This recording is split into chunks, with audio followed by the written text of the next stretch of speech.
ਜੀ, ਬਿਲकुल।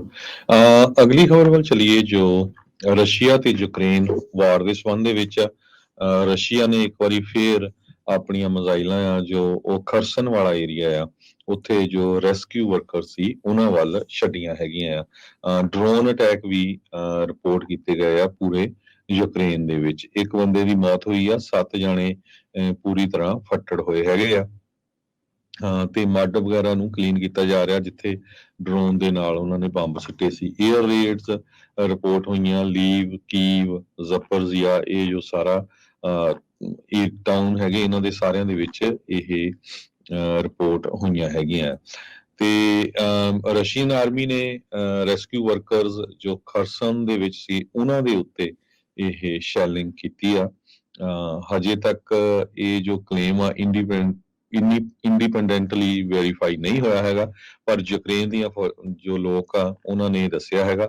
World bank Ukraine ਦੀ help ਕਰਨ ਜਾ ਰਿਹਾ, ਖਾਸ ਕਰਕੇ ਟਰਾਂਸਪੋਰਟ, એનર્ਜੀ ਤੇ ਹਾਊਸਿੰਗ ਸੈਕਟਰ ਨੂੰ ਲੈ ਕੇ, ਕਿਉਂਕਿ ਉੱਥੇ ਸਾਰਾ ਕੁਝ ਤਹਿ ਨਸਹਿ ਹੋ ਚੁੱਕਾ ਹੈਗਾ।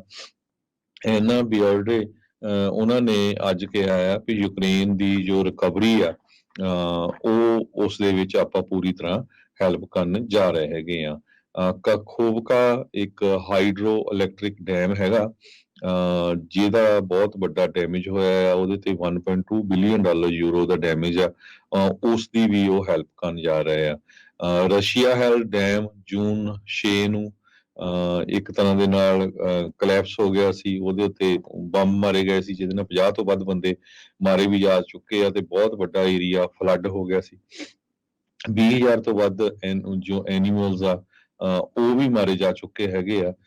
ਸੋ ਇਹਦੇ ਸੰਬੰਧ ਦੇ ਵਿੱਚ ਵਰਲਡ ਬੈਂਕ ਯੂਕਰੇਨ ਦੀ ਪੂਰੀ ਤਰ੍ਹਾਂ ਸਪੋਰਟ ਕਰ ਰਿਹਾ ਹੈਗਾ ਆ। ਵਾਸ਼ਿੰਗਟਨ ਵੇਸਟ ਲੈਂਡਰ ਇੱਕ ਬੈਂਕ ਹੈਗੀ ਆ ਜਿਨ੍ਹਾਂ ਨੇ 21 ਬਿਲੀਅਨ ਡਾਲਰ ਯੂਕਰੇਨ ਨੂੰ ਦਿੱਤਾ ਆ ਗ੍ਰਾਂਟਸ ਦੇ ਵਿੱਚ, ਤਾਂ ਕਿ ਉਹ ਆਪਣੇ ਗਵਰਨਮੈਂਟ ਦੇ ਜੋ ਐਕਸਪੈਂਡੀਚਰ ਹੈਗੇ ਆ ਉਹਨਾਂ ਦੇ ਉੱਤੇ ਕੰਮ ਕਰ ਸਕਣ, ਉਹਨਾਂ ਨੂੰ ਉਹ ਡਿਸਟ੍ਰੀਬਿਊਟ ਕਰ ਸਕਣ।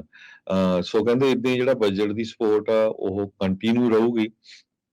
ਇਹ ਜੋ ਵਰਲਡ ਬੈਂਕ ਦੇ ਆਪਰੇਸ਼ਨਸ ਦੇ ਡਾਇਰੈਕਟਰ ਹੈਗੇ ਆ ਉਹਨਾਂ ਨੇ ਦੱਸਿਆ ਆ।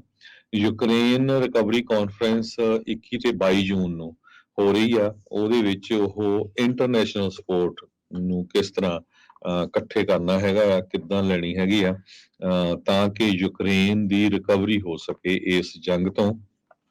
ਕਿੱਦਾਂ ਜੋ ਪ੍ਰਾਈਵੇਟ ਸੈਕਟਰਸ ਆ ਉਹ ਇਸ ਦੀ ਹੈਲਪ ਕਰ ਸਕਦੇ ਆ, ਉਹਦੇ ਉੱਤੇ ਇਹ ਕਾਨਫਰੰਸ ਹੋਣ ਜਾ ਰਹੀ ਆ।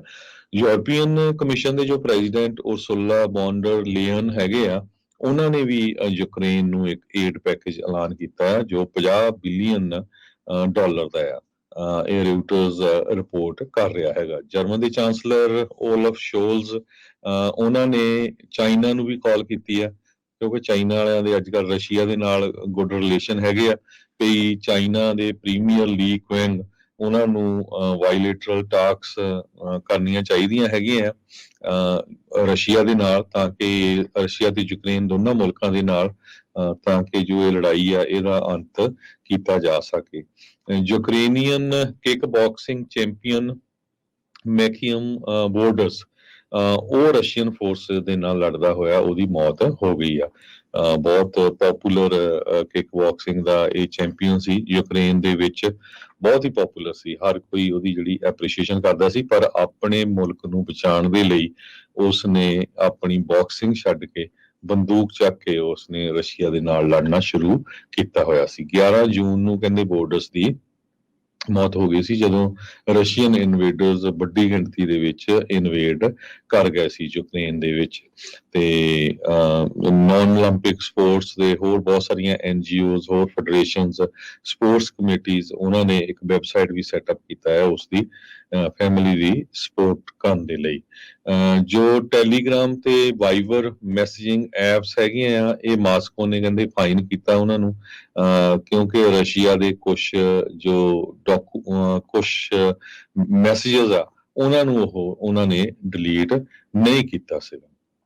ਜੀ ਸੋ ਇਹ ਯੂਕਰੇਨ ਤੋਂ ਖਬਰ ਆ ਰਹੀ ਹੈ।